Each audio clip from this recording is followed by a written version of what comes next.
Okie dokie. I'm slave ready to connect when you are. So just let me, you just give me the Connecting. word. Oh, Connected. cool. Wow, incoming connection. We are experts! Oh, but I just crashed. Oh no. Oh man. Yeah, I died.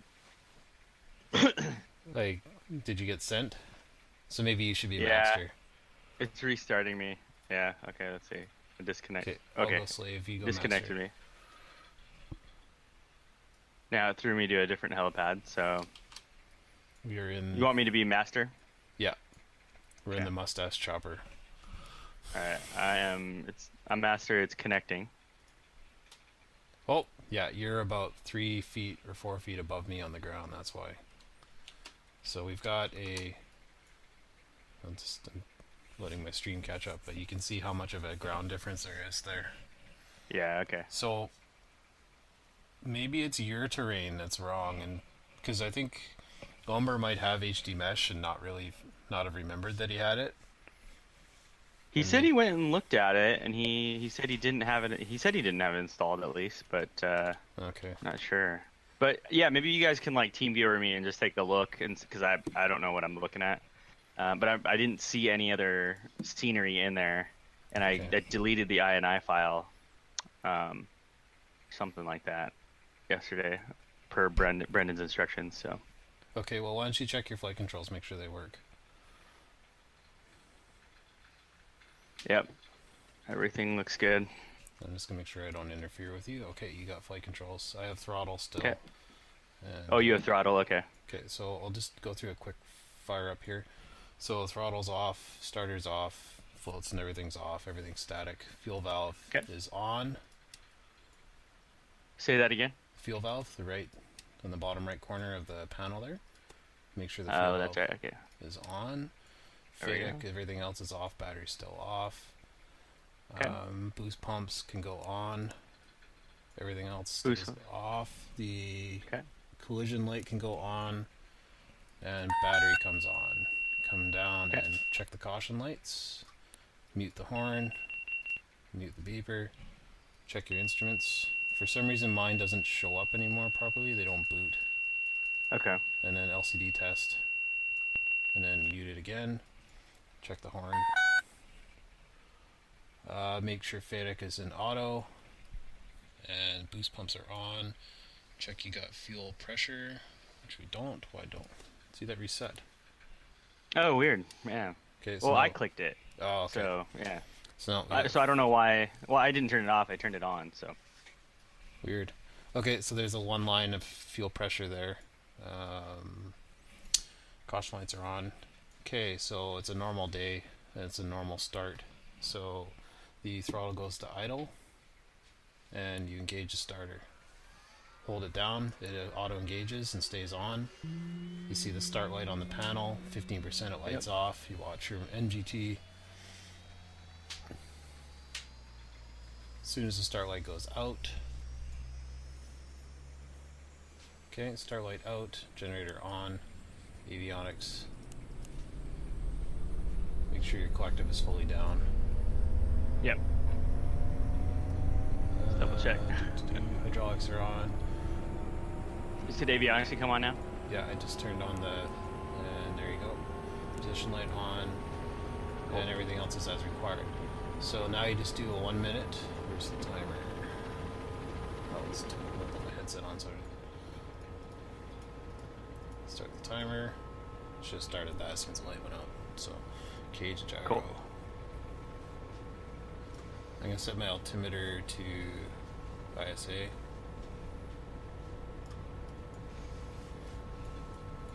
I don't know if that does that update on your side too. Yeah, yeah, it's moving. Cool. I got it 2992 right now, so Cool. yeah, Perfect. it's good to me. So sweet. Um, Yeah, you're fast on the startup, but it's cool to kind of see you walk through it. So well, yeah, the 407 is pretty forgiving, right? Like, there's really nothing to it. It's just power on. Well, make sure your pumps. You pre-configure the aircraft, then you turn the power on. Make sure you have pressure.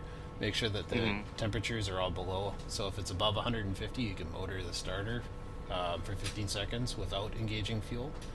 Okay. And then you can also motor the starter and snap to detent to engage the start as well. So it's Oh, okay, cool. It's a pretty So cool. when were some instances that you would do some different startups? Because you were saying it's a normal day.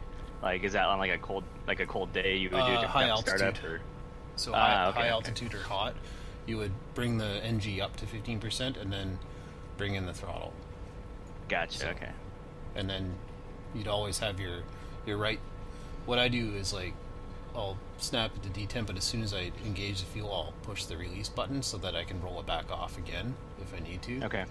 And then that way the starter is on, and then I've never started a real 407, but you would probably hold the start button in at that point so that it doesn't go off. So we're already up. Gotcha. So we'll go up to 70.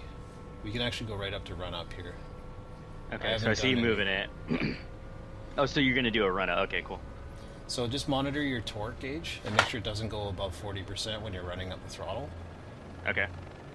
Do you have that throttle mapped to anything on the stick, or is it just you're just using the mouse to I've move got it? a rheostat on my HOTAS here that I use. Okay, cool. So, just a sec. Throttle's fully open. Okay. Okay.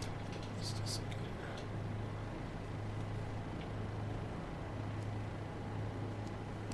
Okay. And transponder on. We're not on pilot edge. Okay, so on the left panel there, you can see the fuel quantity check. That tells you how much fuel is in the forward tanks. So you got Gotcha. 245 pounds in the forward and a total of 517 pounds. Okay. What it is there's two Venturi pumps that push fuel from the front to the back, but they require the boost pumps in order to push them.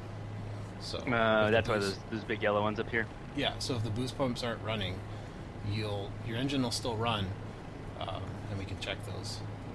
Okay. So you got the light for the left pump, you still have fuel pressure, and you have no left fuel transfer. You bring in the right, close the right, and you've still got fuel pressure.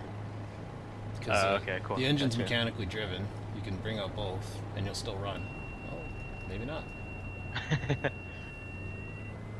Oh, We'll wow. just ignore that. It's okay. And the Jet Ranger, you can kill both pumps. I don't know why the engine died. That might be a scripting problem. Oh, interesting. So we'll just reset our exceedances there. Looks like it came back though, so yeah. Came back from the dead. Lucas, I fly Jet Rangers in real world and Long Rangers. So that just you don't have any fuel transfer, and you have to be below 6,000 pressure altitude. So because you may starve the engine if you don't. Okay, gotcha. So what we can do is we can actually do a FADEC test. We'll roll it back. See the engine. N2 is leading the rotor RPM. Kill the horn. Pull your collective up a little bit. Pull it up a little bit. Yeah, just until you hear a horn. Oh, it may be muted, so bring it back. Okay, so we confirm we're at idle. And we're throttles at idle, so we'll go to manual FADEC. And we'll watch to confirm that the throttle increases. Yep. And we'll confirm that the throttle decreases. So what is the FADEC controlling then? I mean, in terms of it's controlling when you change the throttle.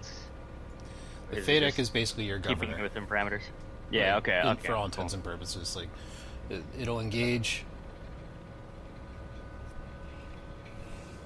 It'll engage at. I'm not sure what RPM, but it basically manages your engine RPM based on the demand. So instead of having a mechanical P2 or whatever air-fed governor, you've got it's all computer driven. So when would you want to change it to manual? Is that your if you had a computers blow FADEC up. failure? Or? Yeah, if you get a FADEC Okay. failure, you go to manual. But you can't do the FADEC test at anything but idle, or else it'll overspeed the engine and blow it up. Oh yeah. Okay. So, and then you've got, this is the pedal stop lockout on the right side. So what that does is after certain airspeeds, it reduces your right pedal authority, or left pedal I think it is, Okay. because the 407's got such a big tail rotor and it's got so much tail rotor authority that actually they've had instances where the tail rotor was contacting the tail boom at speed. Oh wow, yeah. Okay, So- that makes sense. Yeah. So what happens is a pin goes into the control linkage and prevents it from going so far after a certain airspeed. But if you get a stuck pedal, they've got a light or a switch to disable it. Show me where that light is again. Is it over? So just above Oh, yeah, I the see ADF it. slave. Yeah. So if you go Gotcha. from, Yeah. so we'll just go GPS. So just keep it engaged. Yeah. Okay. Cool. So I'll demonstrate a normal takeoff. Okay. So I'm You just want going to give you? request control. You have the controls, yeah. Okay. Release. I think Okay. you have the controls, so I have control. verify that. Cool. Okay, so normal takeoff.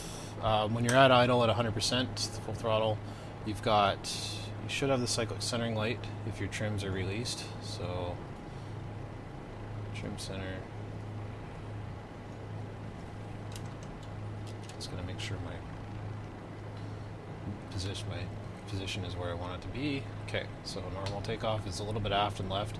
So you bring it up, start increasing your torque. This may go terribly for me because I am hovering 3 feet in the air right now. I understand. So increase torque. We're probably going to get light at about 60% torque here. Oh no, a little less. So 40. So as you start to increase your torque, you can always just stop increasing your collective, right? If you see it start to shift on you. So I'm leading with my left pedal, and then I see it starting to drift. It's fine on concrete, but if I were in the dirt and there's a twig or a tree or something beside my skids, you could easily roll the machine. So you want to Oh wow. make sure that you come up straight. This is really Okay. tough because my machine is vibrating like crazy because of the shared cockpit. So Well, you can see the how are machine. your frames doing? Are your frames doing okay? Yeah, I'm like 60, 70. Oh, okay, good. So I'm coming aft. You'll see the machine come up light on the skid, and the long ranger, the 407 is really long, so it's kind of the same. You'll come up on the toes, and just be on the heels, and then you bring the cyclic forward just a little bit, so that you're centered, and then you're in the air. Wow, yeah, look at that. So Stable. So we're drifting back here a little bit. We'll just get that under control. I think we're downwind, so I'm gonna turn to the left here until it's clear to the right. This is really shaky. Being the slave and flying makes it really tough. You probably got a little lag, huh? Yeah. Well, you'll impress me no matter what, so don't worry about it. So when you transition, we're in a hover still. We're in ground effect. So we're using 57, 58% torque. About 60. Let's see where we need to stay in the air here. 60% torque at 500 pounds of fuel. Okay. So there's no wind. We're drifting a lot, but that's okay. We'll just. So you're using fuel flow to monitor, kind of like, I mean, you're saying you're watching your torque and your fuel flow. Well, I'm going to burn fuel, right? So I'm going to need less torque later at the same altitude. Gotcha. So I'm saying right now, I've got 62% torque, so I've got 20, 30, 40% torque. Like I can now do a max performance takeoff, no problem. So I'm going to pull in 100% here. And you see we're getting 1,500 feet per minute. Yeah, cool. Right, no problem. So we'll just nose forward. That makes sense, yeah. From your other, just watching you fly before, this is starting to make sense. Yeah. So it's all about power management, right? Like now I know that I've got enough power to hover and fly away and climb vertically at 2,000 feet, no problem. Yeah. Right? So if I climb up, I'm going to be power limited at some point at some altitude, or I'm going to be MGT limited because I'm at 80% torque. I'm over temping. I'm into my takeoff while there now. I'm just into my max yellow, cruise. right? Yeah. So in the yellow is 5 minutes. I don't know what the times are in the red. Like you get a transient limit, but it's very small and very limited. And you'll get a horn at that point, right? Or the no, you won't. No? Okay. Or is it? You'll get so an that E-light. RPM is a torque thing then, right? That goes off. That like sometimes if I like slam the Yeah, that's collective up, overspeed. Yeah. okay. So let's see. You have to remember, I'm a noob with this stuff. No Like worries. I don't even Yeah. know the So it's terminology. helicopters are pretty dumb, right? So the big thing is staying coordinated. So keeping your ball center. Yep. Power changes is where you're going to be most uncoordinated, right? So Okay. increasing power or decreasing power. Like we're in a fast cruise right now. We're pulling 70%. So if I wanted to slow down, I decrease my power. Right, the nose is going to drop, so I'm aft on the cyclic, and I'm right on the pedals to bring it back in. Right? Yeah. So You're anticipating a lot of those rotor changes, yeah. And then I bring the cyclic up, and you'll see I want to maintain my altitude at 3,000, and my airspeed will come down on its own. Right, so it's basically the same. It's your power setting as long as you keep the nose pointing centered. Right, see, as you drop power, you significantly drop altitude right away. So you need to counteract with a flare. Right now we're pitching for 60. And as soon as I come through 60 here, I'm going to have to start bringing power back in about 30 or 40% torque. With left rudder. Okay. Yeah. Cool. Man, that looks clean, man. So we'll go set up for an approach here. Okay. Clear left. So we're at 60 knots. We're in a descent, about 50. And when you're turning in to wind or downwind, you always want to turn nose down. You don't want to pull aft on the cyclic and turn. It's better to have airspeed than to not. Okay. And we'll shoot for the numbers here and we'll see if I can. So I'm dropping power, pitching up, and a little bit of right cyclic to keep the ball centered, or right yaw.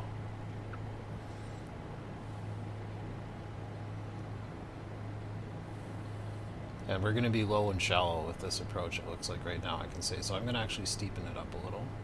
So all I'm doing is, at this point, I'm just using the collective to manage the altitude, right? Because we've got lots of airspeed. We got 60 knots. We're in a shallow descent. So more collective will increase my rate of or decrease my rate of descent and increase it, right? So you're just pitching for 60 and then using your collective for the vertical speed. Yeah, pretty much. Okay, cool. Right, so as long as the sight picture and when you're on approach, it should feel like you're walking towards the spot, right? So at altitude you're walking, and when you get closer you're still walking. If you're running, you're too fast.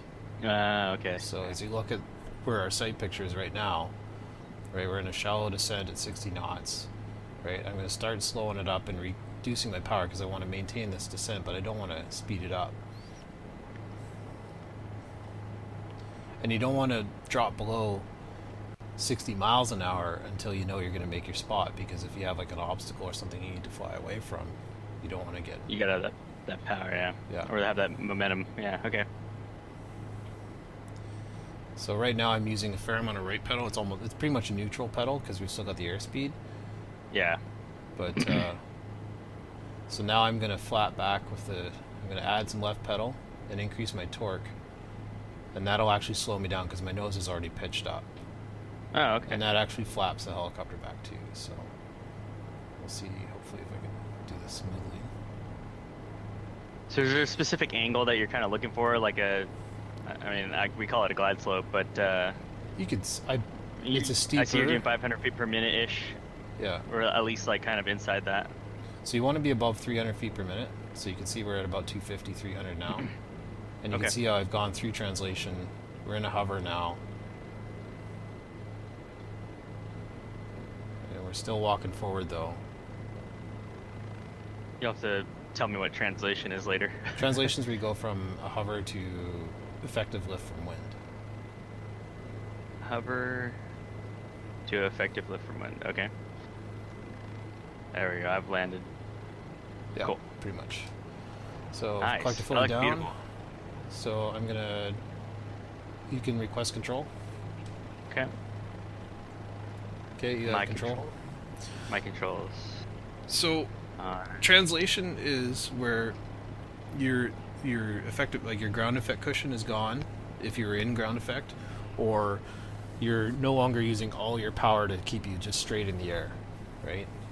You're now using your power to propel you forward, and you've got an effective, like a relative wind coming across the rotor disc, so the wind's coming from in front of you, Oh, yeah. right? You So can how do be you through how do you translation sideways, if really, as well. so how can you tell? How can you tell that we went through that? When you're flying forward in a real helicopter, you'll fall off the bubble. Like, you'll see a point where you're pitching forward and the machine will droop. That's you've come out of ground effect, and then the machine will your lift will suddenly increase quite a bit, and your machine will just start flying, and your airspeed will start climbing rapidly at the same power setting. So like, you come into a hover and you say you're holding 60% torque or 65% torque right now in the hover. You shouldn't have to increase your power. All you're doing is you start thinking about going forward. You eke your cyclic forward and keep your pedals, keep your nose pointing forward, and suddenly the machine will just get a lot easier to fly. Okay. So let's try that. Let's come up into a hover. So remember, lead with your left pedal and aft and left cyclic. And as it starts to turn like you on this, don't worry about pulling it in. Just start increasing. There you go. Perfect.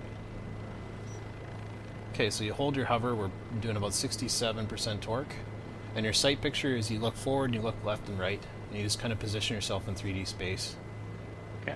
And keep yourself aiming down the center there.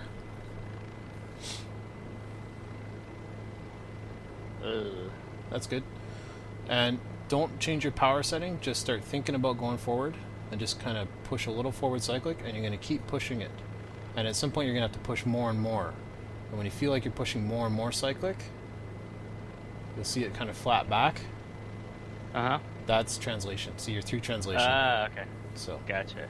Well, I didn't even put in any collective there, and it just started going forward. So that's okay, cool. That's how you should always take off in a helicopter. You shouldn't need any more power than what you need. So you've got your 60. You can start your climb. So get your climb going and get back to 60 knots. So it's just cyclic. Yeah, you can do all with cycling, just the same torque. Okay. So forward on the cyclic now, because you're pitching past. Yeah, there you go. So you keep a level attitude and start your turn to the left. So you want to be 300 feet, 60 knots before you start your downwind turn. Right, so you've got enough airspeed and altitude in case you lose an engine. Gotcha. Right. And that's worst case scenario, right? Like, the HV curve is pretty, like, you don't want to be in the curve as little as possible. I mean, I haven't even touched the collective at all since we took off. That's pretty cool. Yeah, see, and that's it. Like, you don't need any more. Now, if you wanted to expedite your climb, so let's get into a steady forward flight here, and level yourself off, and we'll just do power changes at speed here. Okay. So find yourself, level yourself off there.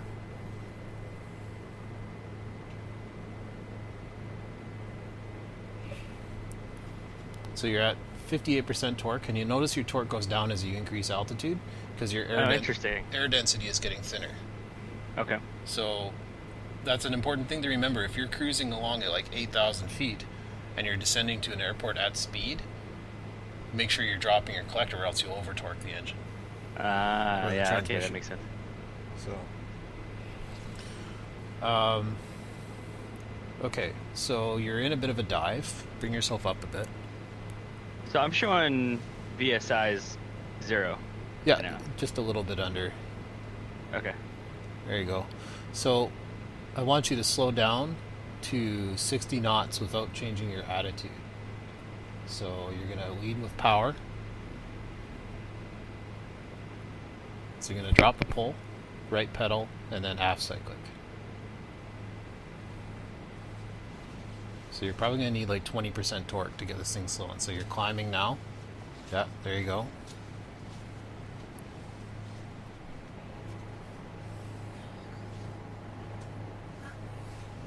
I'm going to bring it into it. Just turn away from this mountain real quick. Yeah, sure thing.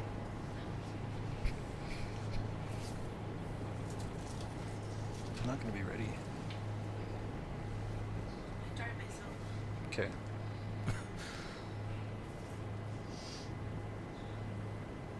Alright, so I went through 60, but I'm going to increase the torque a little bit to maintain 60. Well, you're still climbing a little too, so you've got some attitude to fix there. Okay. Yeah. So let's get to let's go up to 4,000 feet, so you got some altitude to work with. Cool. So it's power attitude trim for climb. So increase your power, and that actually causes your nose to climb up. So when you increase your collective, your nose will follow it. If you decrease your collective, your nose will follow it because you're changing your pitch of your blade flap will increase as well. Okay. So I'm all over on the rudder, but that's okay. let's see here. So there's 3, and attitude. So you're still in a climb attitude. So you want to cyclic forward. Oh, you said you want to go to 4,000, or? Oh yeah, sorry, 4,000. Yeah, that's good.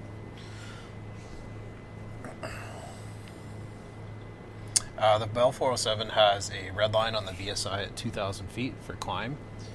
Okay. Because what happens is the pitot tube gets too far out of the wind, and you get a false airspeed reading. Gotcha. Okay, yeah, that makes sense. Calibrated Yeah. airspeed. Yep.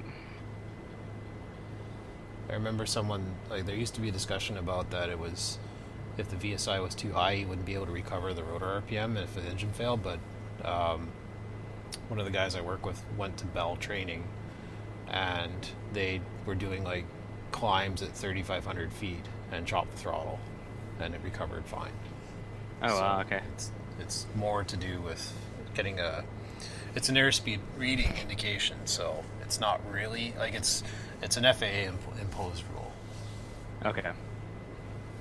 So lead with your attitude, and you'll regain your airspeed because you're at 50 feet to go. Oops. And that's Okay. a little. So. A little aggressive on the. Yeah, and because you're an airplane guy, like, you're going to be looking at your HSI a lot more than outside, I bet. So it's use like the rivet on the center of the center column there as like something as a reference point for your sight picture, and get used to what your sight picture looks like, and then reference your T afterwards. Because helicopters are crappy IFR machines anyway. Well, no, I mean, it's the same concept for VFR. I mean, like we teach sight picture and references, using that. Yeah. In reference to the horizon and all that stuff. So yeah, I just got to keep my eyes outside a little more than instead of staring at these intros. It's the same problem with student pilots. So I have the same problem right now. Okay, so we're cruising at 60, and I want you to hold 4,000 feet, and I want you to accelerate to 100 knots. So to increase your airspeed, you're going to have to increase your power and forward cyclic and left pedal to counteract the torque effect. So I'll let you figure out how those all work together. Yeah. And then is there like a number that works out like in terms of torque, or is it just going to be, I know obviously it's going to be different at every altitude, but... Well, you were doing 130 knots at 60% torque earlier. Okay. But that was also in a slight dive. Oh, okay, yeah. And I'm diving right now, so I'll try to get back up. So only when you're really making those changes with the collective are you going to need the pedal? Because right now... Yeah, okay. Well, the 407's got a huge tail rotor, and it's got 2 vertical strakes, or vertical fins on the horizontal stab as well. Okay. So, it's the tail rotor. That's partly why it's got the pedal stop kit in there, is because the tail rotor isn't needed nearly as much anymore. And if you stab in a bunch of left, I think it'll chop the tail boom off. So. Okay. Oh wow. Jeez. So there's 100 knots. You're at 50%, and you're slightly climbing, so that's good. I was just getting back up to 4,000 here, and cool. So I can kind of see I can see the sight picture difference with 100 knots as opposed to 60 knots. So. Oh yeah, you're going to be dragging the helicopter through the air at higher speed, right? So it's gotcha. Okay. It'll fly level because the mast is slightly tilted forward anyway, but it's still, because that's why when you pick it up in a hover, you've got such a huge nose up attitude in a stable hover, is because the rotor head is tilted forward. And that's so when you're flying in forward flight, you've got more of a stable or a level attitude in the helicopter. So let's go around and set up for an auto rotation, and we'll brief the emergency. So what's I guess it's 27 is the runway we'll line up for. So we're on the upwind side now, I think. Yeah. Yeah. So go on the downwind for 27, and we'll brief it here. Okay. So your rotor RPM is the large outer green swath on the RPM gauge. The rotor RPM. Okay. So it's to the left of your ADI or whatever it's called. Yep. CDI. So extend your outward a fair bit here. So straighten off here, level off, and we'll just do a big teardrop into 2.7 it. So what was the elevation here? 1200? I didn't even look. Yeah. Forget. Whoever designed the scenery is a jerk and didn't put it on the ramp. I wonder who that was. This guy. Oh, do they usually have that stuff, right? Because I don't even look. Some smaller airfields will sometimes have the field elevation, so that you know what your pattern altitude should be. Okay. Oh, that's cool. So I've seen it a couple times on like old fields. So we'll extend out to that rock at your 1 o'clock, or that earlier lump there, and then we'll start a teardrop turn in from there. So your airspeed's good, you've got altitude, you've got no lights, you've got some fuel, 440 pounds of fuel on board. So in the auto rotation, have you watched Chris do one, or? I've watched you guys do them in your streams, but I don't really understand the concept. You want to demonstrate one? Yeah, why don't we do that? I'm going to set up, I'll get my controls ready here. So we've got airspeed, altitude, and requesting control. All right, your controls. I have control. Your controls. Okay, so we'll start our turn in here, clear left. Oops, just gotta, my collective was...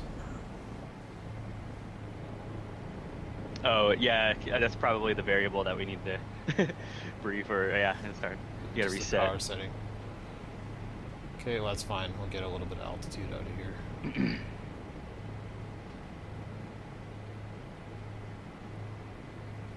Catching up with a chat here. JPower15, how's it going? Lucas and Viper, what's up? Going on, guys?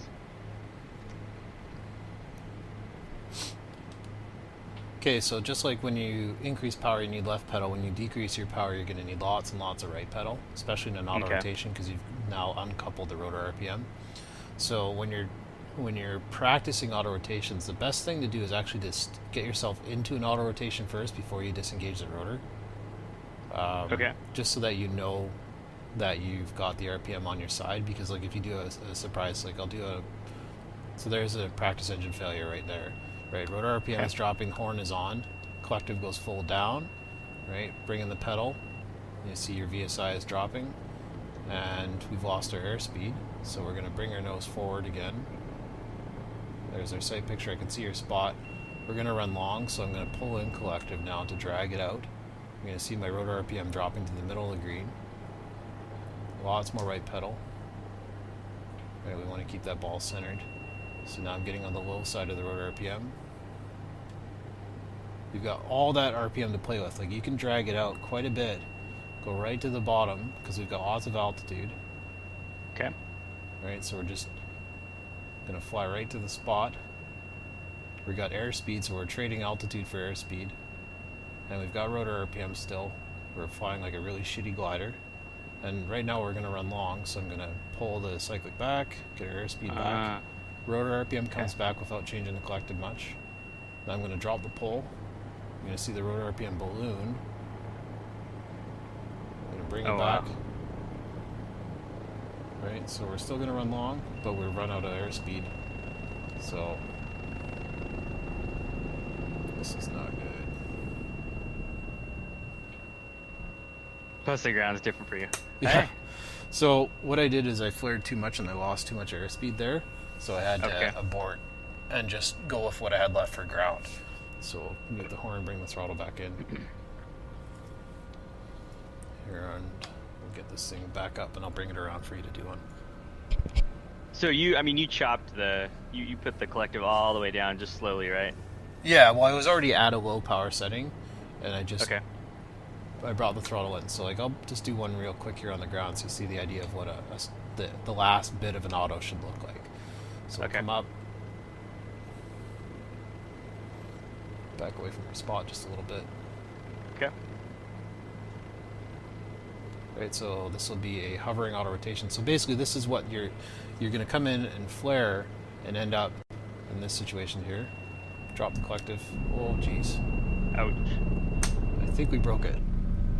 Yeah. It's all good. That's what the Sim's for. Don't have ground control. I know, yeah, that's the hard part. Okay. So, yeah, maybe I can get some HD mesh here later. I don't know how you do that, but... Okay, are you still slaved into me, or I'm... yeah, it looks like... Well, no, I'm a master. Are you back on the ramp? I'm back on the ramp, yeah. How about you? Yeah, it's just spooling down, so I'm just going to fire back up here, reset the helicopter. Cool. Okay, let me know when you're moving switches, because I am. Okay, yeah. I see it moving now. Battery coming on? Yep. Okay, good. Yep.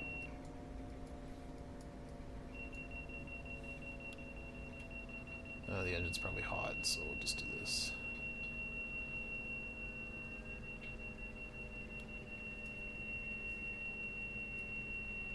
And why isn't she starting?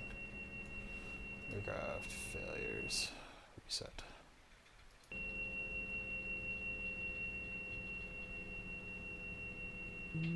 There we go. Starting for you? Yep. I just got that the horn still. There we go. It's gone now. Let's make sure collective's fully down. Yep.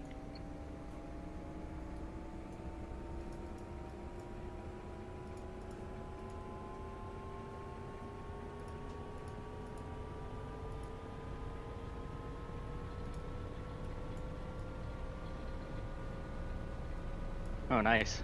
I haven't even seen this. And this one has a GPS in it. Yeah. The other one that I've been flying around didn't have it, so I don't know. Oh, that's you just customize in the dash. Oh, okay. Okay, throttle's fully open and ready to go. We'll try this again. Cool. I'm getting sick vision from the synchronization is weird. Oh, is it? I'm just gonna drag it out of here and get going. Yeah, cool, man. No worries.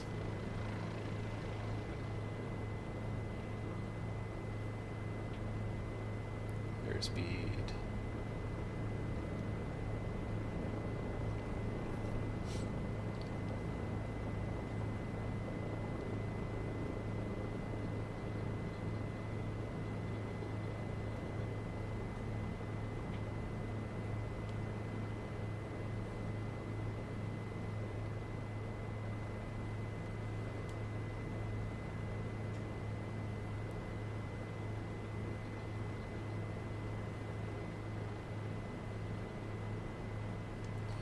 So there's a spot.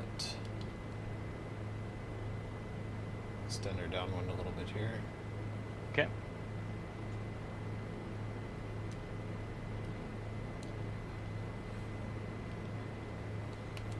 It seems like we're pretty light, so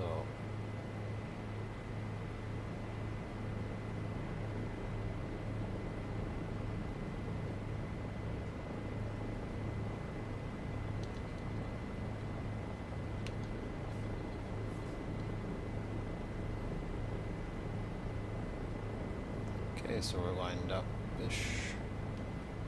And we'll just lower the pole. Right collective. And close the throttle. Practice engine failure. I see your RPM screaming along there. Yep. So we're actually a little heavy, because you see we're going high on the rotor RPM, but we're ballooning. So You're trying not to max that out, right? Yeah, so just bring it in collective will decrease your rotor RPM. Right, so I've hit the brakes, but I need to get my airspeed back. So you lose so much altitude just trying to get your airspeed back. Like now we're in a dive. Gotcha. Right, so now this is going to be a run-on. So flaring.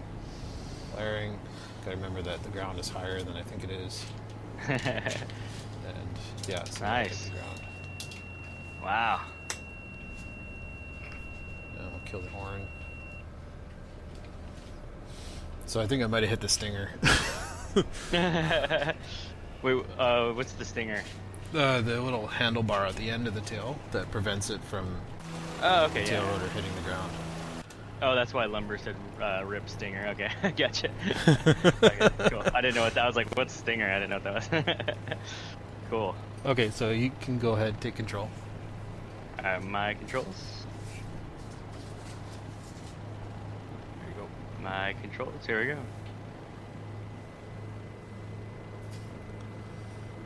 So we're at 1,700 feet. So let's enter the auto at 2,500 feet. We'll use 25 as our entry. Okay. And I'm actually, we're at 0 wind. That's part of the problem. Like, we're just running it on because there's no wind. Okay. So the wind will help it out. Yeah.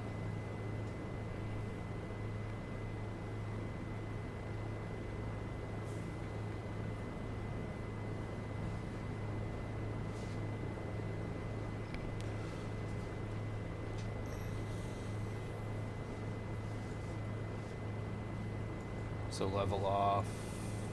Oh, 2,500 you said? Yeah, but straighten out. Go on, extend your downwind here because you're closing in a little. Cool.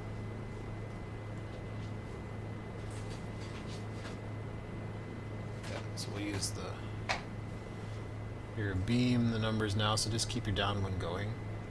Okay. So the big thing on an auto entry is you get your airspeed back to 60 knots, 70 knots, and you get your rotor RPM in the green and get yourself in trim. And then, like, you do that, but keep yourself on the high side of your airspeed, and then figure out where you're going to end up from there. I just got to take a phone call. 1 second. Okay, no problem.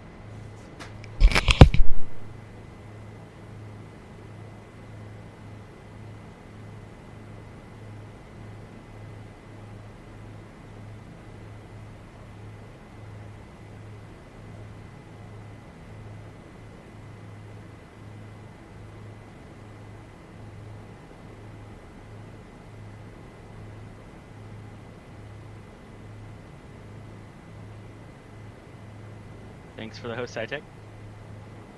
Trying to focus here, guys. So if you're, it doesn't look like there's anyone in chat, but you gotta focus.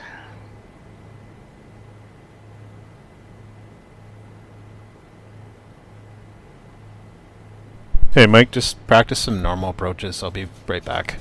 Yeah, no problem, man. Okay. Alright. Trying to get back to 60 knots here. Man, it takes... I'm at 28 torque. And closing in on 60 knots at 2,500 feet. There we go.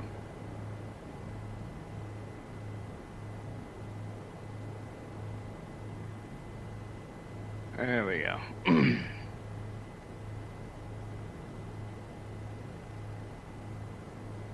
I gotta set up my trim on this thing too, so.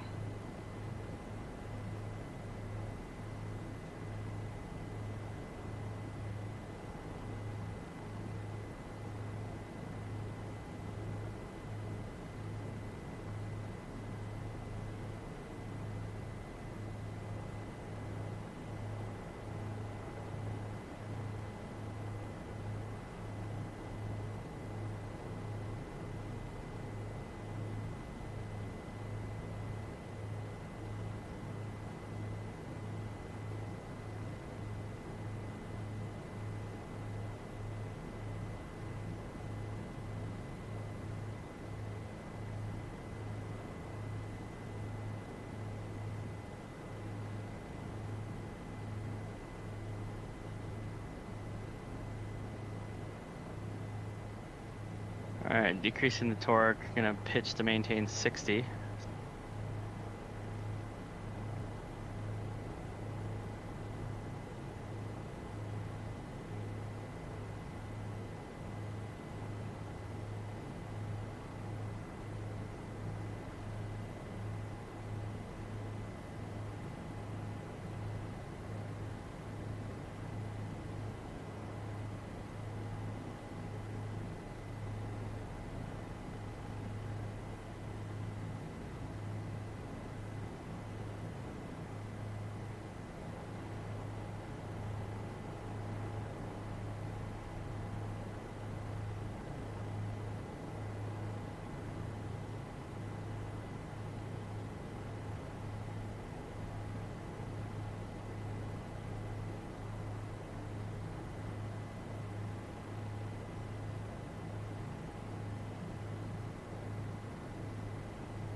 Just a couple seconds here, FaceTiming a coworker on doing network. Yeah, no problem, man.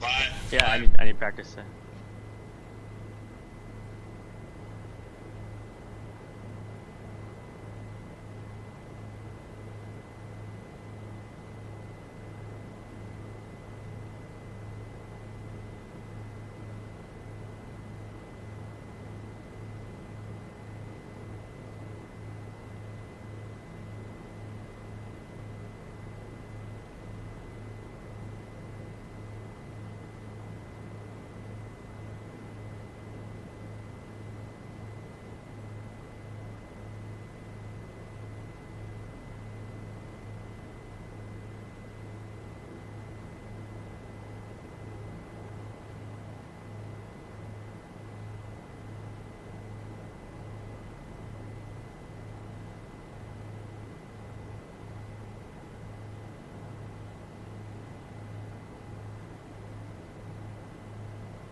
So try make it. Staff, I'm connected now.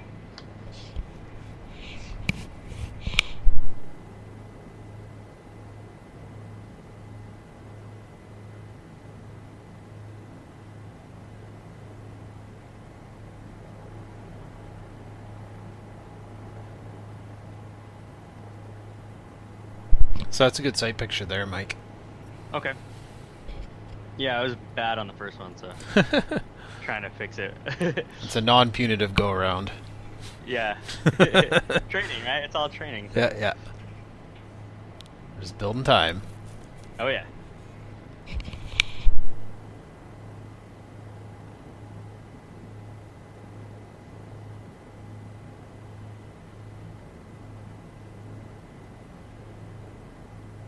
PFM, you know it, man. You know it's PFM.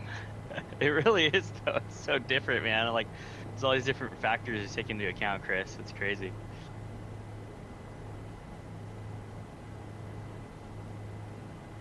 But now I kind of know where my eyes need to be drawn to, and kind of eating a little bit and watching him fly a little bit, and helps a lot.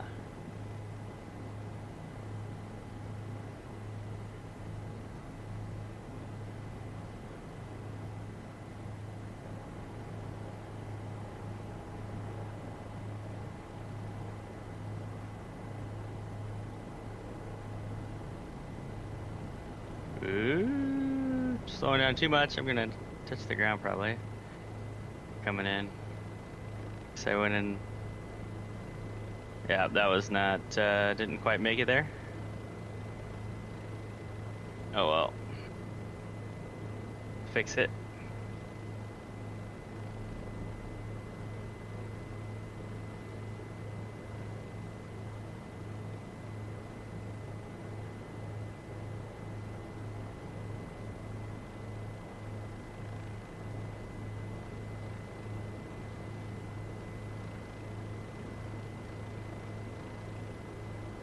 There we go.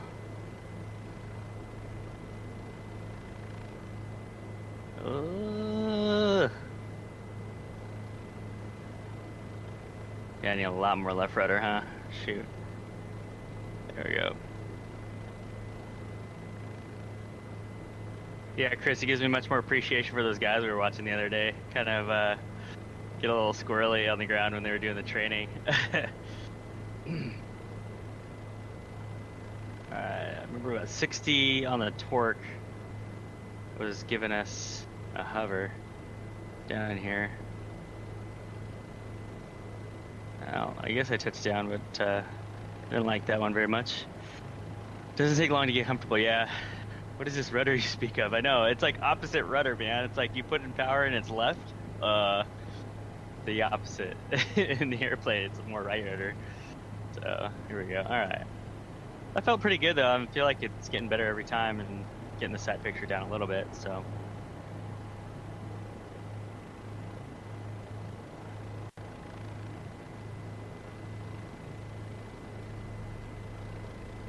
Kind of feeling out how much it takes about 60% torque to get into the hover. And then he was saying, don't even, I mean, you can just ease it forward. I can just leave it here at about 60, push the nose forward, and just keep pushing it forward, maintaining that altitude. And there goes my airspeed. A little bit more left rudder.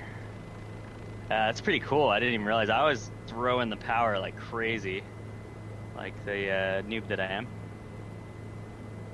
Here we go. Under 60, and I'll start the climb. Oh yeah, messed up the torque though here. Leave it about there. It's really touchy on this joystick here, so. Not to mention I'm doing the twist on the twist with the wrist.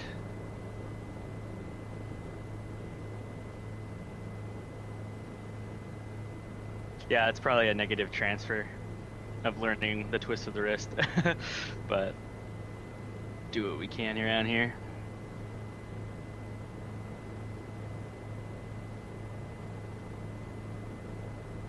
Oh, it's a lot harder to roll forward and get and pick up the airspeed. Chris, is that what you're talking about? FaceTiming. No worries, man. I'm not. Chris is coaching me through here. Through chat.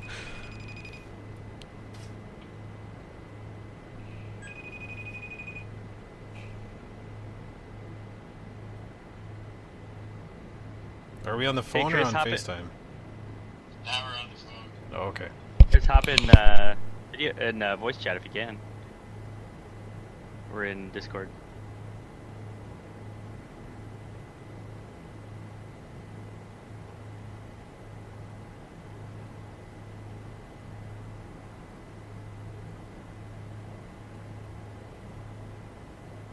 So I think like 30 torque helps me maintain altitude at 2,500 and 60 knots. What's up? Hey boys. What's going on? Just watching you guys cruise around. Yeah, man, it's been fun. This is cool, man. Just hearing him talk through it a little bit helping him make more sense. Yeah. I mean, it didn't make any sense before, so Some sense. anything else. Yeah. That looks good. Yeah, it's nice, man. He's doing FaceTime right now with work, so Okay. I'm just practicing some approaches here. Yeah. In the sim, it's tough, man, to get your to get that level of flight sorted, to get the VSI to just sort of peg somewhere and stuff. So you're doing a good job of it. Oh, in real world, it's harder to get the VSI then. No, in the real world, it's easy, but in the sim, easier. I'm always like slightly climbing or slightly descending and stuff. And that's the same thing with I think any sim airplane, even airplanes too. Like it's super sensitive on that pitch. So. Yeah. So if you can get in the sim, you can get in real life. That's all I tell people. Yeah. So. Dude, yeah, it's fun. Yeah. The first one I was way high on the approach, so I was like, okay, gotta start descending a lot earlier. Yeah. Well, watching some of those guys come in the other day, man, the pavilion guys or whatever, they were coming in pretty steep, man, and it's hot and there wasn't a ton of wind. Like it's fun to watch. Yeah, they're probably just like trying to make it interesting because they do the same thing day in and day out, I'm sure. Yeah, probably, yeah. Funny. But yeah, it's giving me, I mean, not that I was judging them, but it gives me a lot more appreciation for what they were doing, you know, just sitting there hovering and just trying to stay stable. And the guys that were coming in with the passengers, you could tell they were a lot more current and proficient than Yeah, so those guys are are really smooth. Yeah. One thing that gets hard is getting that, you know, okay, pulling the power out, right rudder, but when you put the power in, left rudder, it's like opposite to what I'm used to. So. Yeah, and it's weird too because it's the more power you're pulling, actually, you need more left cyclic too. You probably don't even notice it. But I haven't noticed, yeah. Yeah. More power, you need left side. Okay, cool, interesting. Yeah, more. I do notice I'm drifting to the right on final here quite a bit usually. Yeah, so the tail rotor's pushing you a little bit. Okay. Oh, see, and I'm translating. going over. It's gotta. Yeah. See, I'm pretty high still. I don't think I got that quick enough. There, Mike.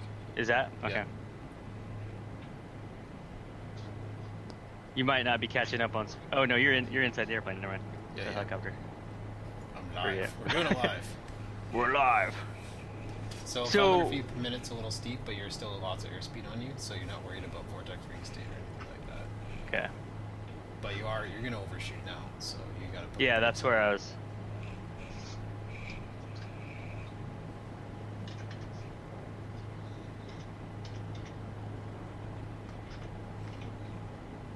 There you go. So there's 40 knots. So now you're going at a steep rate, so you want to control that rate of descent. Keep the aft cyclic. There you go. 300 feet. Keep pulling back. Increase your torque. Increase torque. Okay. Yeah, it'll actually help slow you down. So more. Oh, okay. Because we're behind that curve now. Yeah. Oh yeah, now I need left rudder. I keep forgetting. Yeah. Basically, if you're thinking about increasing torque, you're increasing your pedal first, because you want to have your pedal there before, so that you don't over torque on your pedals. Gotcha. Whoa, that's a high, hot, and heavy tip. I like it. So you're gonna find the ground pretty fast here. It's good. It's good as walking pace going. Look at Let's that. keep the power. Nice two-step landing. Man, I like need to breathe. That was a good operational landing. Todd, I'm teaching a guy how to fly over a sim here. I'm sitting in the cockpit. Yeah. You got that. Not to mention he's an Airbus guy, airplane guy. He's an Airbus pilot. Yeah, that walking pace, man. That's like picture was good. Cool. Yeah, I felt pretty good. 30 seconds behind you guys. It's good. All right, there's 60 on the torque. Yeah, 60 on the torque. Yeah, because we burned. Cool to see the numbers 50 work pounds out. of fuel now.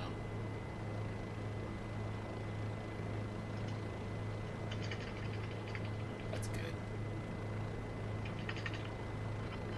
So we were trying to translate without no power. Yeah. No torque, right? And Yeah. you want to watch your nose forward attitude, keep it as level as possible, because if the engine quit right now, you pile drive it in. Oh, really? Okay. See, that You was wouldn't be kind of able to fast recover though, it. right? Yeah, no, it's fine. Yeah. It's just Okay. you want to you like magic carpet it, just will it forward. Okay.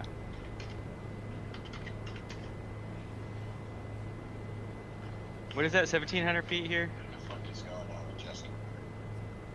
There we go. You get Fine, to the man. desktop, Todd? Yeah. It's going to take a really long time for it to boot because the server's missing. Like it's going to sit there grinding away for a bit until it determines the server's gone. Think you'll get your X-Plane back in, Chris? I'm trying to motivate myself to do it. Just a lot of work. Yeah. Can't motivate myself Yeah, to so do it's, it. I the know the building's feeling, fine yeah. then, it's just your computer, the card is flaky. It's a lot of work, huh? Yeah, and like I dragged and dropped all my scenery and stuff in there. And it's just he's gonna send one. it's probably it's probably good to go. I can probably fire it up right now and be fine. Yeah. Just download a Okay. couple add-ons like the track IR one. Or a laptop. X camera, yeah. Yeah. Yeah, Brendan walked me through that yesterday. There's a couple Do you wanna clicks, and I was just like, use dude, that I've for now? been 'Cause dealing with that John kind of track IR for a year, like trying to figure it out on my own, and I just never tried hard enough, but. And he's like, oh, here, click here, and you're good to go. I'm like, oh, what's And that? everything's done. Yeah. I was like, So I'm probably gonna.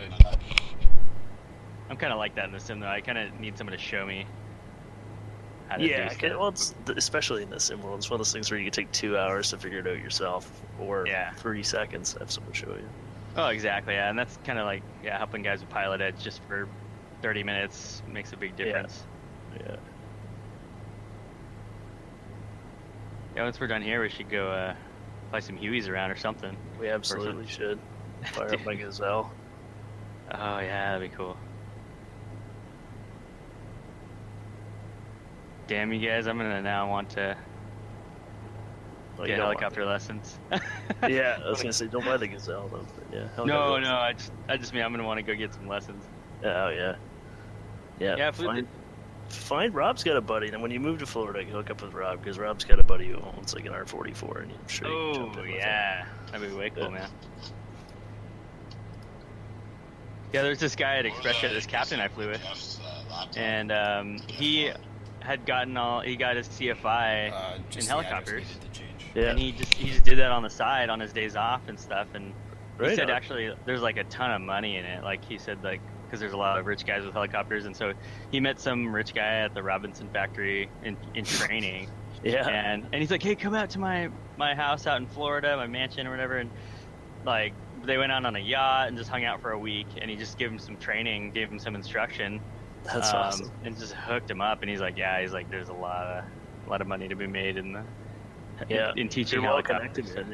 As long as you're not just teaching at some school in Torrance, Gotcha, you can make some good money. Yeah, the guy that Rob knows, I think he's a cop. Oh yeah, cool. And he just like that same thing, like they only work 150 days a year or whatever, so the rest of the time he just flies when he can. That's awesome, dude. Yeah, that's the dream.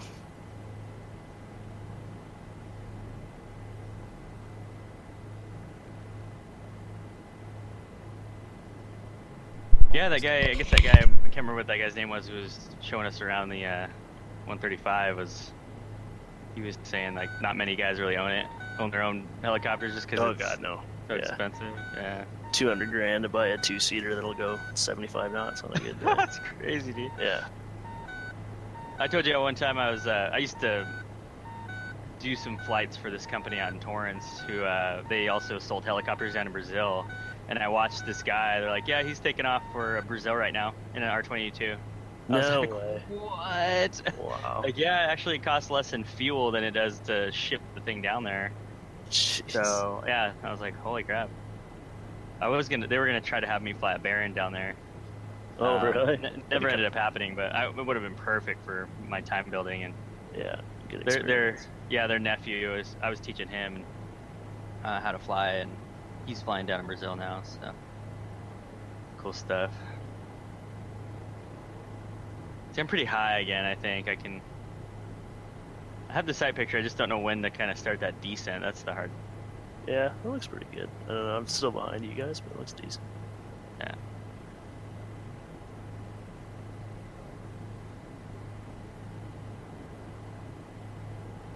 I'll just turn it into just slow it down and then trade the forward momentum for descent rate. Yeah.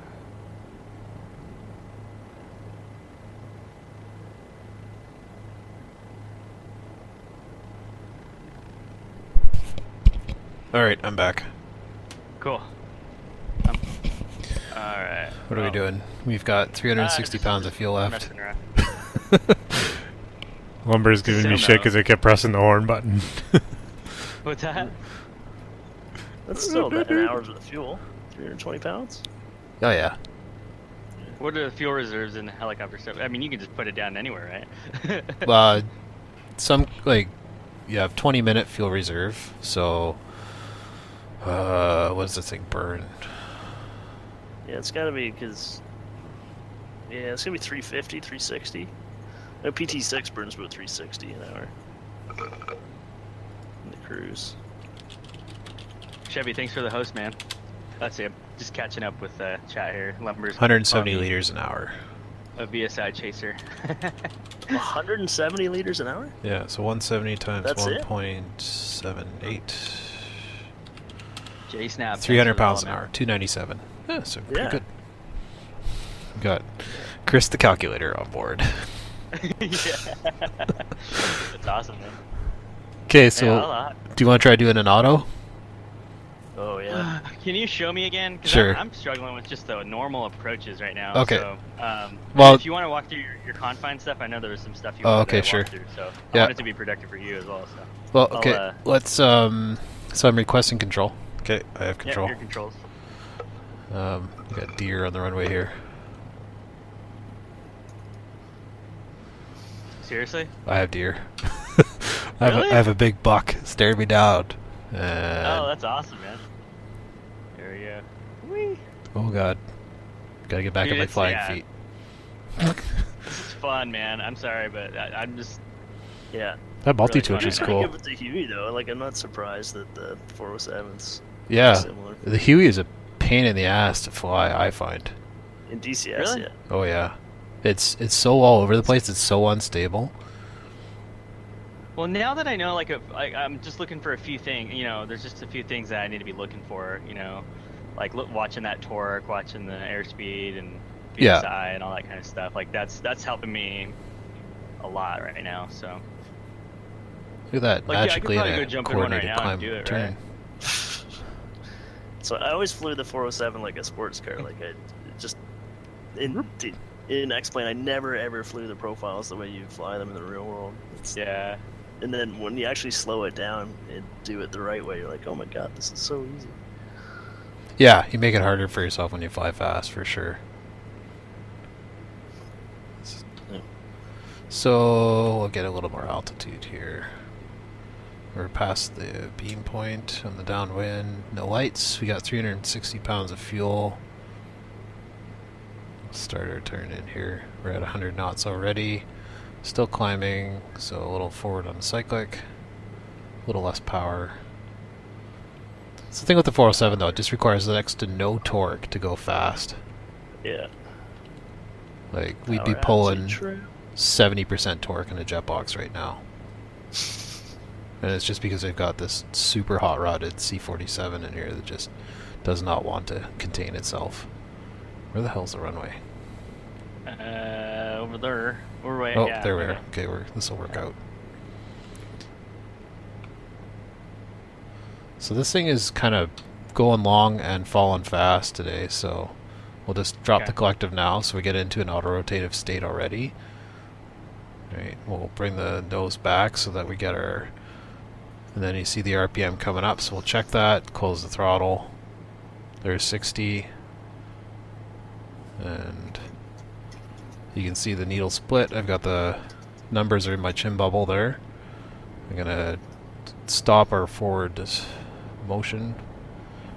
So you can hover in an auto rotation like this, but you're just gonna hover straight down, right? So at some point we're gonna nose forward. We're gonna lose a shit ton of altitude as I nose forward here now. Gosh. That's the weirdest feeling in the world. It looks weird, yeah. So there's 60. So now we're flying in. We're gonna run it on because we got no wind. Okay. And about here we're gonna start flaring. Flare lots. Watch that rotor RPM. Right, we're gonna wait for disc level. And oh, forgot about the ground. Sorry. I had 4 That's feet fine. less. It was a hard landing. But, Oh, yeah. I mean, it wasn't. I just it wasn't- ripped the tail boom off. Oh, really? That's Probably. Still there, man. No, just kidding. Do they have damage modeled in this thing? I don't think I should have cream leather seats in this helicopter right now. Cream leather. I'm trying to. It's tough to pick the ground here when you're. Yeah, Brendan was saying that we should switch you to master, but that's where we had the problems, Brendan. Is, Let's try. Tracking. Here, I'm gonna bring us into the air, and then we'll try and disconnect and reconnect and see how terribly this goes. okay. Yeah. That's So you're gonna have to follow me on the controls here. I've got my collective at about 6. I don't know, a little bit. So, okay. So I'm gonna disconnect, good. Roger. set myself to master, and send a connection request now. Okay. Sending. There we go, and you have the controls now. Did that work? Okay, yeah. Yeah, I'm a little stuttery, but it's Okay, okay. my flight model's a lot smoother now. So there we go. Oh, good. Okay, good. So this may crash you though when I get close to the ground. We'll see what happens here. That's true. Okay, cool. Yeah, I'm down to like 20 frames, but whatever. It's all good. Looks good. I still get the point. It's all that gigahertz I got. It's so CPU limited. Like, if I'm at anything less than 4 gigahertz, is where it starts to fall apart. Oh, really? For the connection? Well, just in general, with X-Plane, I find it's I get a bigger impact in performance if I'm at like 4.7 versus 4.0. Gotcha. So, it should keep this thing pretty heavily overclocked. Because I'm doing like 80 frames a second now, so. Oh man, it's jittery in here now. Jeez. Yeah, it's trying to sync something it shouldn't be syncing. Yeah. Yeah. I can send weather, can't I? It's, If I throw some wind on if you here? write it in a file, yeah. But you don't want to. Is it not built into this file right now? I have no idea. Oh, I have okay. like 16 different versions of that file, so Yeah. I don't know which one you got. Yeah. Because I keep trying to tweak it and make it better, and it invariably makes it worse. Yeah, you know what? I didn't even check. I assumed it was. I didn't even think about that. Thought it was built in. So it's probably an old one. I haven't updated it since like the ranch or the helicopter rodeo. So let's do. I just want to get one level and flare in here. Cool. Yeah, I'm gonna bounce for like 10 minutes. I'm gonna grab something to eat, and then I'm gonna fire up DCS. Don't stop what you're doing if you guys are having fun. Roger. Yeah, I'll be real. I'll be ready, man. Cool. All right, see you guys in a bit. Yeah. See ya. Okay, I'm just gonna get into a hover here. Let's see where we are in relation. We are in Mr. Mustache. The best, Mr. the best Mustache. livery. Oh, I getcha. You'll Oh, see the it on black my. gold. No, you'll see it on my stream in a minute. I got my own custom skin. Oh, okay, cool. No, I have mine up right now just because so my chat's up. So, Oh, I'll watch yours. I'll watch yours later. yeah, I put the multi-twitch in, which is kind of cool. So we're in a hover. I don't even know where we are in relation to the runway. Oh, okay. It's to our left and down.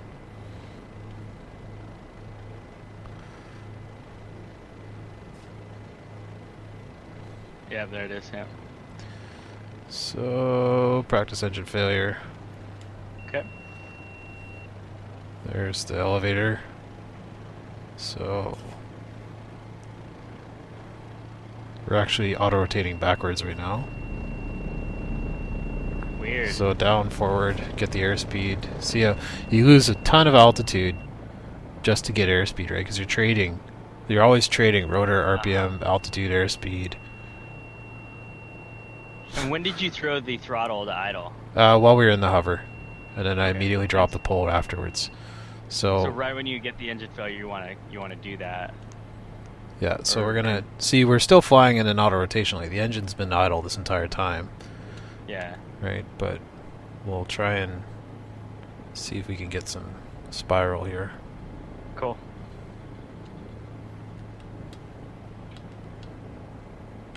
Yeah, hopefully they glide. Oh man. So when you're turning, your rate of descent is pretty steep.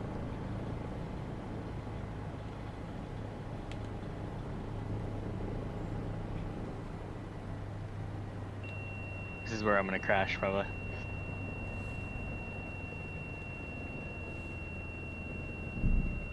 Oh no, I'm good. That was probably my best auto yet. Nice. That was great, man. Look at that. Just shy of 1,000 feet markers. I'm watching on your stream now. It's wobbly. It's like. It's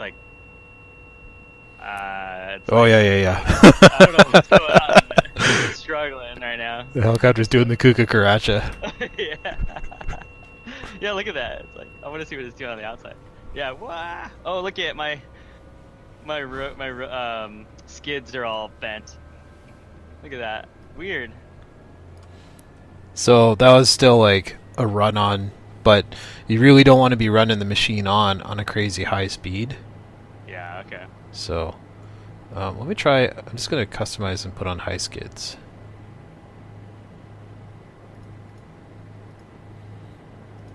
Yeah, you should look at my stream in a second. You're gonna see the. Oh, there goes the high skids. Okay, cool. See if It that bent helps a the little. skids like all out. It's crazy. Okay. Alright, throttle's full, coming up. I just want to do something not crazy. So, there we go. that shows you kind of like the amount of control you have in the autos. Yeah. Right, as long as you keep your airspeed up. Like, Eurocopter was demonstrating 360 autos, and you just keep 60 knots on the nose, and you can fly down the spiral the entire way. Oh wow. Okay. So...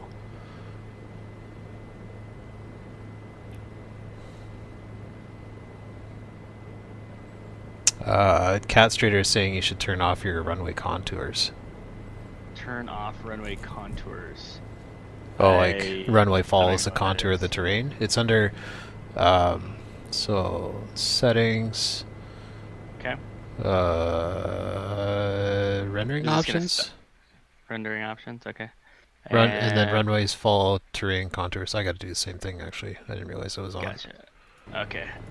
I just changed it. Thanks, Cat.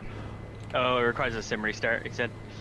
Oh, Ah, dang. Oh, we know for next time. Well, at least we're both in the same story. Yeah. Okay. Yeah, let's climb.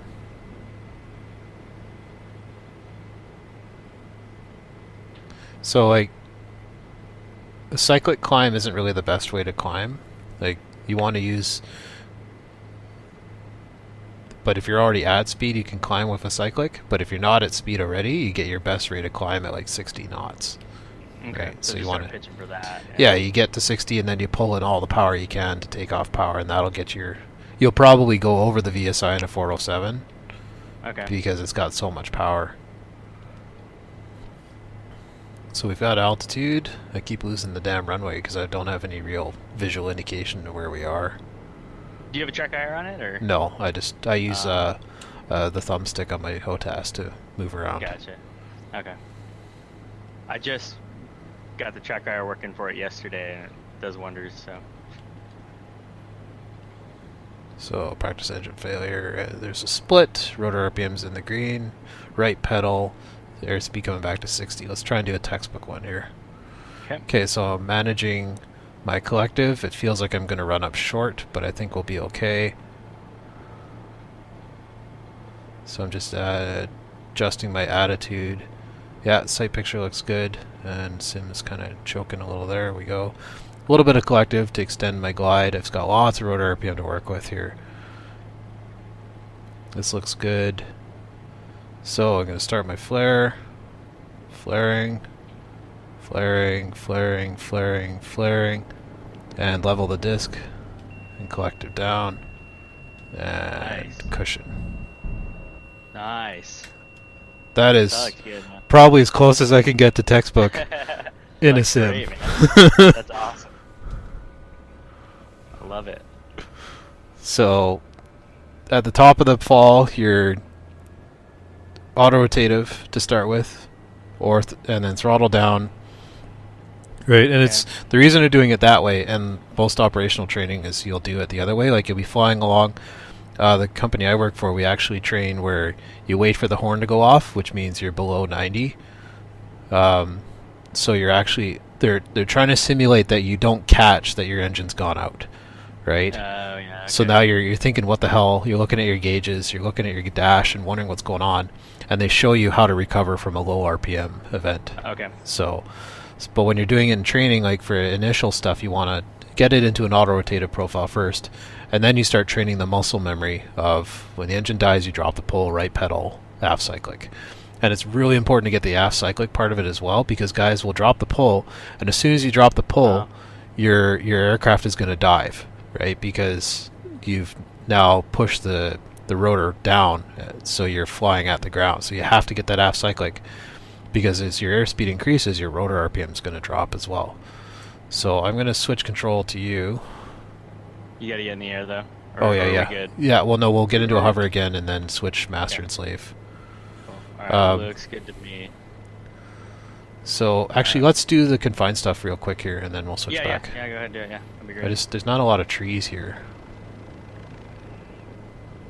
Stupid California.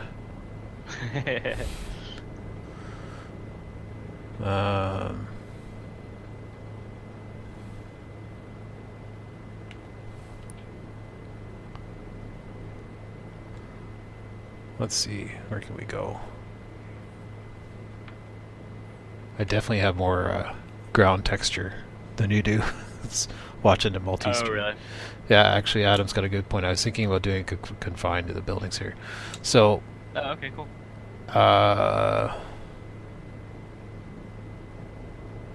we'll go to the tennis court. So we'll approach from the east here, just like we were before.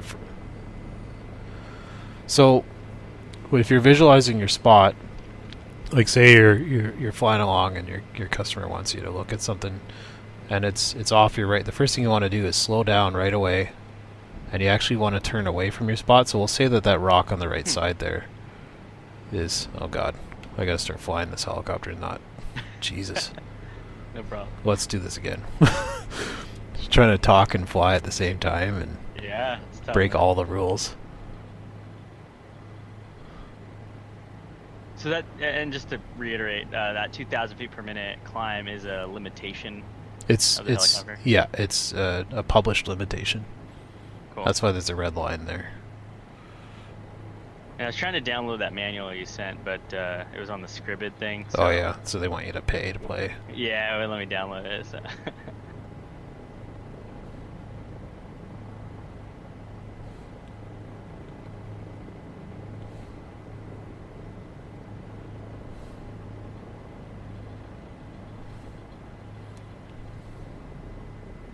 Let's get some altitude here. Cool. So you'd be like 500 above, probably cruising along, and your customer's like, "Oh, I want to land down there." So we'll say that he pointed at the tennis court. So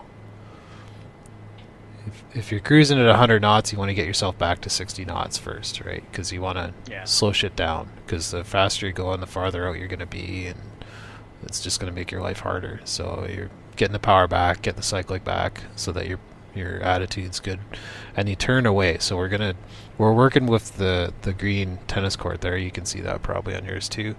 So so we'll turn away, and we'll start doing an orbiting right-hand turn around it, so that you get a good idea of what's there, right? So you're looking at size, shape, slope, surroundings, sunlight, suitability. Or some of the S's to remember for a confined area. So size is good. It's big enough for the helicopter to fit. We know we've been in there before. Slopes level because it's a tennis court. Surroundings, there's a house and a net, so we'd have to land with the nose facing it. Surroundings, again, there's planes and houses and shit. So you'd want to think about where the wind is. We know it's Kavok right now, so there is no wind. But as you're doing your orbit, you want to make sure that you're holding 60 and holding altitude, and then if you feel the helicopter being pushed like upwind or downwind of the spot and getting drifted around, that's where you start to get an idea of where the wind is. It's really tough to determine in the sim. It's really hard to determine in real life too. So like if it's a no-wind day, it's fucking hard. Do you have an acronym you're working with, or that's just all from memory? Just 6 S's, I think it was. See, okay, like I've let myself speed up. I could kind of tell. I was like, oh yeah, he's got good mnemonic for that. Yeah. So you're just looking at the spot, making sure that you're good to go. Then you do like a pre-landing check and say, okay, well, I know where the wind's coming from, and today I'm just going to say we're going to approach on the 27 path, right? So we'll just approach down the runway to it. So we're going to do one more orbit here, and no lights, T's and B's are in the green. We got 300 pounds of fuel on board. And as we come around on the downwind side, we'll actually break off.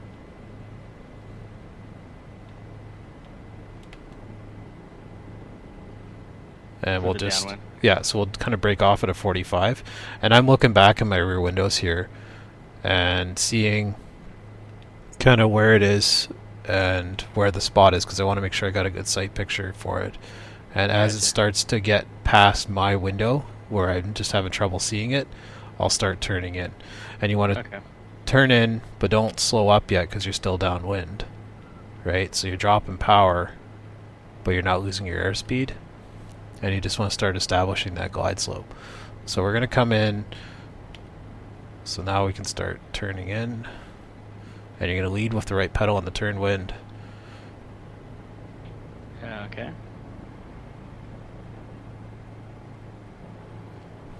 Right, so then you want to keep a constant angle approach. So you've got your spot, and I feel a little low, so I'm increasing the collective now to flat back. So that's going to help me slow down, but I want to start edging the cyclic forward to maintain about 40 knots at this point. Okay. And I want to stay high because I'm going to be coming in over these buildings.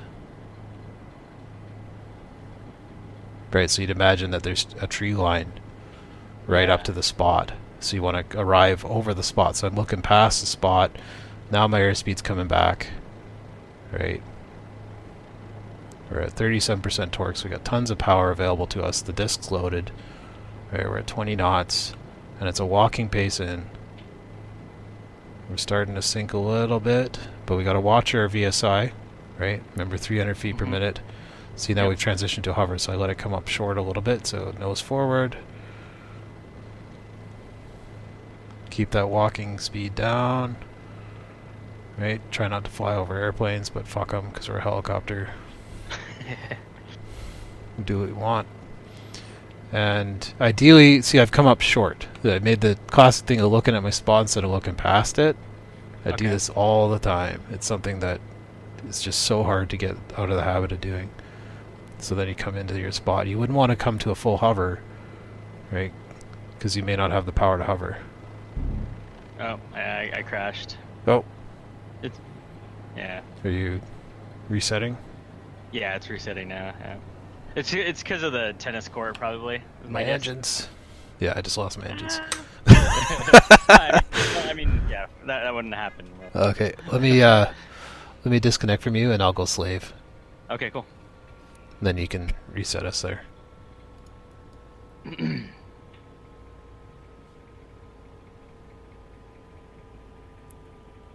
All right, let's see. I think I have to reset everything. Okay, cool.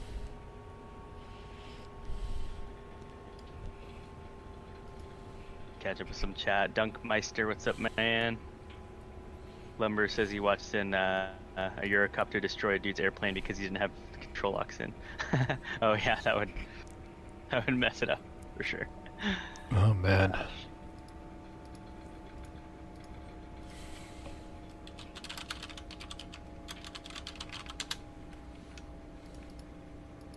Yeah, you're really thinking about it a lot, man. It's and you walked through it really well, so well, especially for me as a lower time pilot, like trying to talk and fly because I'm already task saturated flying. Yeah, totally. I've never instructed before in my life, so hey, yeah, Kavit Emptor. How many hours do you have to have up there in Canada to do that? Realistically, you need, I think it's 400 for a category 4. Oh, okay. So, yeah, I think it's 400 hours to start instructing, and then that's supervised instructing, right? And then you have to demonstrate 3 solos or 4 solos, and then you can get a level 2 or a level 3 CFI, and then a level 4 or a level 1 is the top.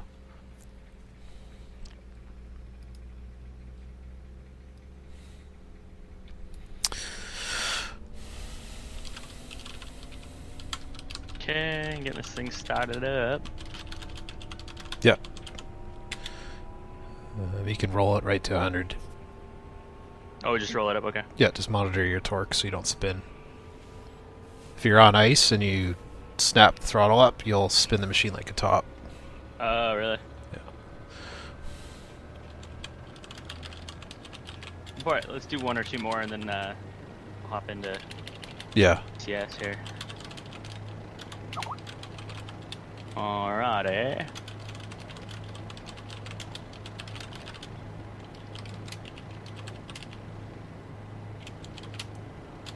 We're good up here. Alright. Okay, go for it. Those cager. Oh yeah, there we go. Thanks. Even though we don't use those things. Wait, so okay, sorry, this dumb question, but it says cyclic centering. So when I pull that cyclic, it puts that light off.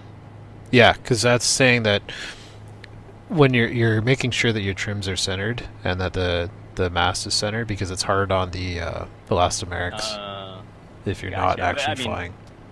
But I need to be doing that anyway before I put in any. Well, what you'd actually do is you do a star check on the head to make sure that's centered, and then you just make sure that every direction you've got the flight controls. Okay.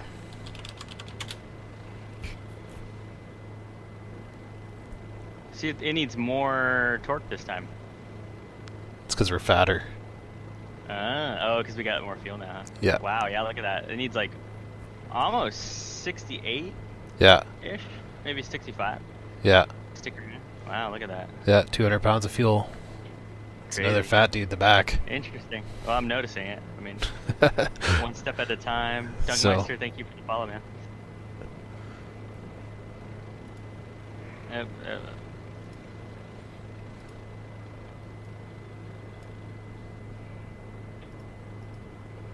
Gotta love technology. Great, man.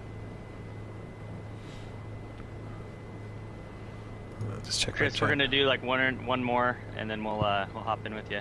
Oh, and another flying buddy said, "Don't forget the sun on the confines too. You don't want to be approaching into the sun." I did a confine into a hole in training, and we were approaching, and the windshield on this jet box I was flying was so bad that it just spiderwebbed completely from the sun. I couldn't see, and I told my instructor, I'm like, I can't see anything. I'm 0-0, and he's like, you got it, you're fine. And I'm like, I can't see anything. So I went into the hole completely blind and just did a towering descent in. And he finally leans, like, he's like, oh yeah, you're good. I'm like, I'm basically at this point listening to his instruction and doing a vertical reference in. And I'm like, holy crap. Like, I'm IMC. And he finally leans over. He's like, holy crap, you can't see anything. And I'm like, yeah, no shit. He's like, well, why didn't you go around? I'm like, because you're the instructor. So wonderful. Yeah, it was a learning experience for both of us. Jeez, man. Don, I think people are kind of getting their stuff together slowly. It's I don't know, lots to talk about. Probably better not on private or public stream. Yeah. Yeah, we'll tell our stories after. Yeah. Yeah, there's always the debrief. Like, okay, that story I was gonna tell that I couldn't tell. Yeah. With a CPL, can you become heli pilot for any company you want? Example, police. Yeah, police are private pilots, but they need to have a night rating and sometimes an instrument rating and a type rating appropriate to it, and then they typically have like 3,000 hours of experience. So you got to figure out how to get from 100 or 150 to 3,000 hours PIC before you can be hired on. So good luck. It's impossible. Yeah, I know a couple Calgary police pilots, but they're like ex-military IFR twin-engine guys that ended up flying an EC-120 for a couple thousand hours. Oh wow! What's up, Cat? What's up? Oh, buddy. Well, good timing and everything. Yeah. How you been? Been busy. Busy? Celebrity, eh? I'm working on it, eh? Well, beauty job, though. How about that? I'm sorry. So what are we doing in a landing here? Yeah, I was... Can I get back into the cockpit? Sorry. That's all good. Alright, so I'm pitching for 60. I've got the throttle idle. Oh, you're auto-rotating. Okay, cool. I'm gonna try it. I mean, whatever, man. All out or... Yeah. Your rotor RPM's a little low, but that's fine. It looks good. You're going to run up short here, so I do a power recovery right now. Okay. Oops. Do I need to put in the throttle? Yeah, yeah. Okay. Yeah, that would be good. Alright. This is interesting. Yeah. Wow. Okay, this is a modified power recovery. There you go. Now you're getting the rotor RPM. You're going to over torque. Be careful. Why did it take so long to get back? Because you had the pitch pulled. And I think my throttle was at idle still. So, because the throttles are always on between the two of us. Okay. Gotcha. Okay. So I'll go around. Do it again. Cool. Do it again. Yeah, you have to walk me But through it. not I was kind of starting. I was starting it like just after watching it, so I had no idea what it was about.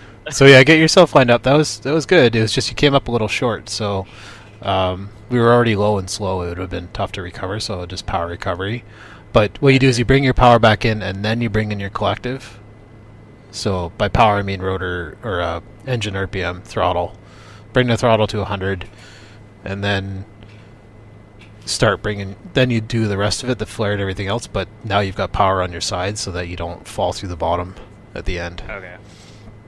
A modified power recovery is where you do your flare with the power on, and you start bringing in the collective, but then you drop the throttle as you're bringing in the collective, so that you've kind of give yourself a buffer of power. That's like a lot of things at one time. Yeah, the first time I'd done modified ones was last week, because we had we had no wind, and we had to do emergencies that day, so we just went out and did modified power recoveries, so that the last 10 feet are the same, but you're not slamming the helicopter on and you're not running it on 100 and some feet because you've got all this crazy airspeed. You're using the engine power to arrest your forward motion, and then you're getting it out of there again so that you're not over torquing at the bottom of the hole. This will be the last try, but walk me through this part of it. So we're at 2500. Let's get some airspeed on. Okay. So extend your downwind, get to 100 knots. Oh, so you want some? Okay, you want some. Yeah, because part of the exercise is like you're going to be cruising along fat, dumb, and happy, and have no idea, and then boom, your engine's out. So you got to deal with arresting your airspeed, arresting your rate of descent, getting your rotor RPM in the green, right? So the mimetic I use is rotor, motor, ball, and airspeed. So it's rotor RPM in the green, motor's out, confirmed. Ball to the center, so right pedal, and then airspeed back to 60 to 70 knots. Tell me what's controlling that rotor RPM again. Your collective. After it's failed. Your collective. Okay. So down on the collective, aft on the cyclic, right on the pedals, and that if you can remember those three to start with, you're in good shape, right? Gotcha. So you can start your turn now.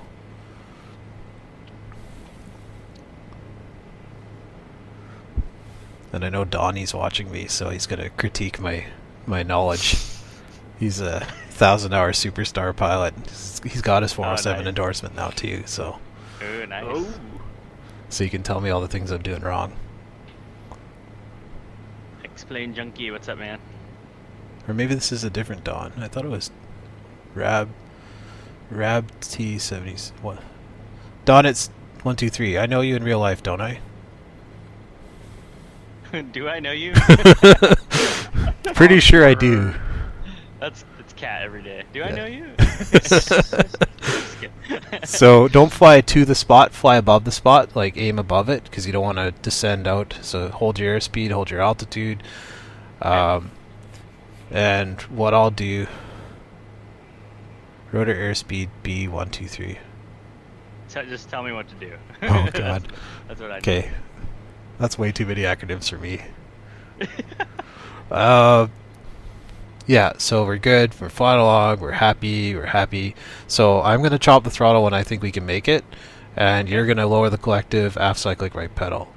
So 3, 2, 1. Practice engine failure. Collective. Collective. That's the one. There you go. There's your rotor RPM. And overshoot. Power's coming back in. Wow, that's a lot. Holy crap. Yeah, I always found autos to touchdown are way easier than power recoveries. Yeah. So. Alright. Oh. I'm just going to request control from you real quick, and I'll set you up into it so that you can get it. Because I want you to do it. Okay, I have control. You got it. So yeah, collective down to the floor. Like it's muscle memory for pilots, right? Like it's kind of like if you get the stall horn, the first thing you're gonna do is push forward on the yoke.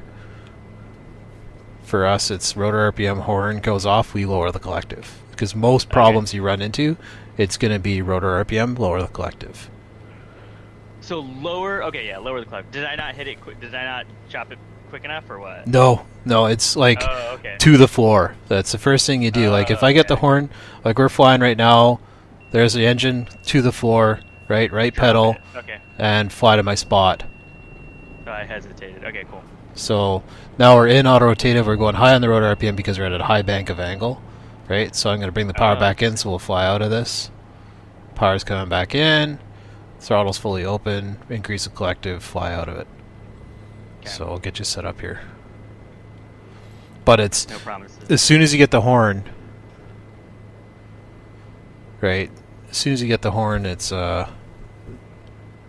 automatic. And then there's lots of stuff you can do to get fancy with it. Do tell. But, like managing rotor RPM with just the cyclic. I had an issue once where the cyclic wasn't. The airplane was in for maintenance, and when they put the cyclic back on, or the collective back on, the full down on the collective wasn't actually full travel, like flat pitch on the blades. So it's sort of like physically full down on the collective was actually half pitch. And we went up, we were practicing autos. The airplane felt kind of weird, but we were like, yeah, fuck it, we'll go do autos anyway, which is great decision making. Yeah, so collector's all the way down, throttle's off, and the rotor RPM just would continue to decay. So we're at 60 or 70 knots. We brought the nose back to keep the rotor RPM at 100. We were trading airspeed for rotor RPM, and then just rolled the throttle back in. If we didn't have the throttle to roll back in, we would have just died for sure. Okay, Mike, you have control. There's my controls. There's a request. There you go. Alrighty.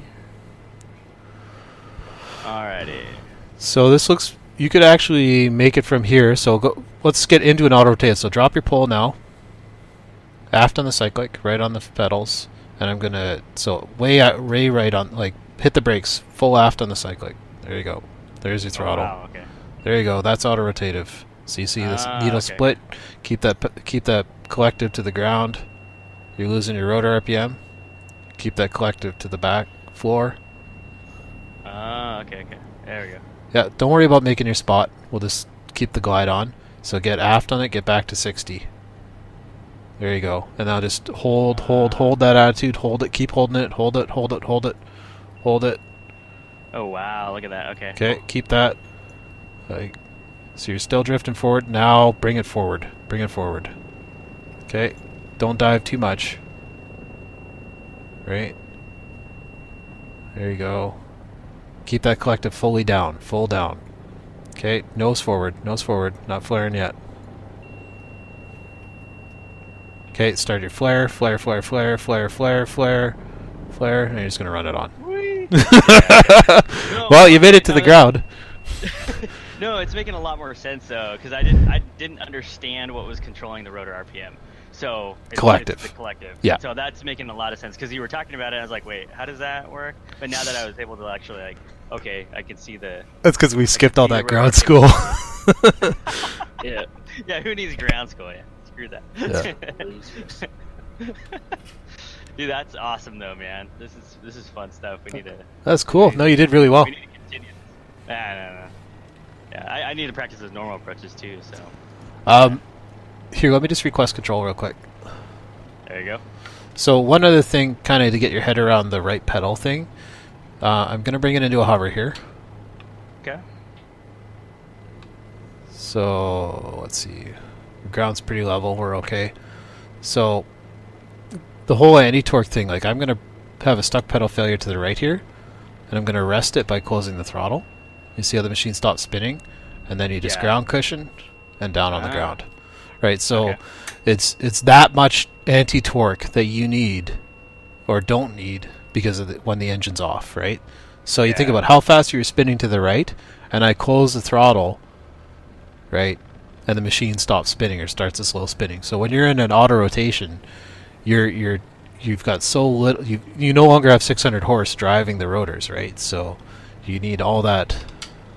You got to get rid of that anti-torque.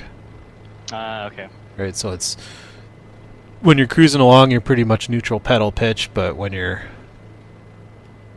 in an auto, it's totally a different ball game. I need some reading material while I'm working. That's where I read up on all my sim stuff. Well, the FAA helicopter flying handbook's probably a good one. Yeah. Okay. Cool. Yeah. I know I can get that for free. So yeah. And if you do what I'm doing right now, this is how you die in a helicopter. Descending right-hand turn. That's how you really? get into loss of tail rotor effectiveness. Okay. Unless you're in an A-star. Then you Why is just that? wobble over. Because They're they're just laughing. I'm like, oh, I don't get it. so an A-star has because the rotor turns backwards, your torque effect is reversed, right? So your high power setting, you're pushing your left foot forward on an A-star. On a 407, your high power setting, or sorry, the other way around. On a high power setting, you're pushing your left forward. On I'm out of brain. And I'm out of brain too. So yeah. We just did like at 1.8 or something. That's a lot. Yeah. Well, I mean, when you tell me you do some of those training flights, you're like, oh, 0.3, and I'm like, oh yeah, I can see how that would be a lot of brain power. Crazy. Yeah. It's so much. I mean, I know it sounds stupid, but I mean, you are constantly in control. Like you're constantly monitoring these parameters, monitoring the environment, and I mean that's how it is in an airplane, but it goes forward, and so you don't. There's like a whole another element that you don't have to worry about in that 3D space. Yeah. Anyways, I'm trying to figure it out in my brain, but it's cool. So now there's 2-minute cooldown. Is that what you were saying? Yeah. Which we don't really have to simulate, but No, you do. we have Cool your to. goddamn helicopter down. It's a simulator. Flicking switches.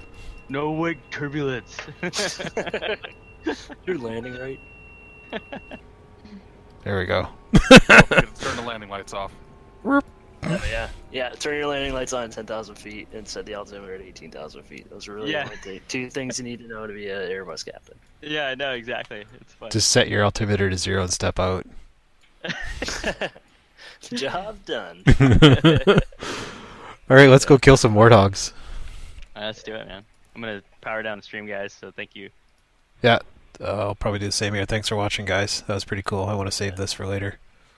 Yeah, I'll fire my my stream up here, but it'll be a minute or two before I get up in it. Okay, sure thing. Cool. We should almost try doing multi-twitch again with that, but I want to restart it anyway. Yeah, absolutely. So